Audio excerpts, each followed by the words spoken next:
Okay, brace yourself, friends, because insurance experts say you will likely see a double-digit increase to protect your home from floods. FEMA changed how it calculates flood insurance, and it's impacting Southeast Texas. Higher prices not only for homeowners, but renters as well. ABC 13's Nick Notario joining me here in the studio to break down the rising flood insurance price. Nick. Myra, when FEMA announced changes, it projected how much more it would cost you. In Texas, it thought, well, people would pay about $100 more a year. Instead, let's go ahead and show you what happened. It nearly doubled to almost $200, a higher price that may not be going away anytime soon.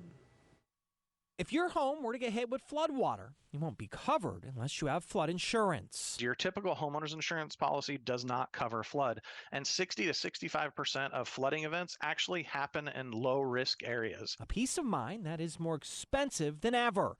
FEMA recently made changes in how it calculates flood insurance rates. It looks at how close you live to a flood source, how many times you flooded, and how expensive it costs to rebuild your home.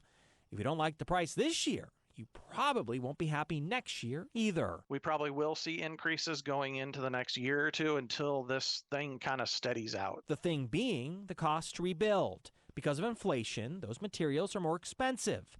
A cost not only impacting homeowners, renters can get flood insurance as well.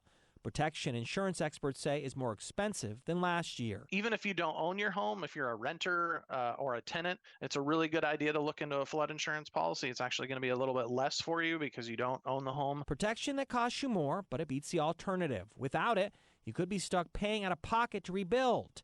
And now that we're in hurricane season, experts say it's time to consider the coverage because it takes 30 days for flood insurance policies to start. Nick Notario, ABC 13 Eyewitness News.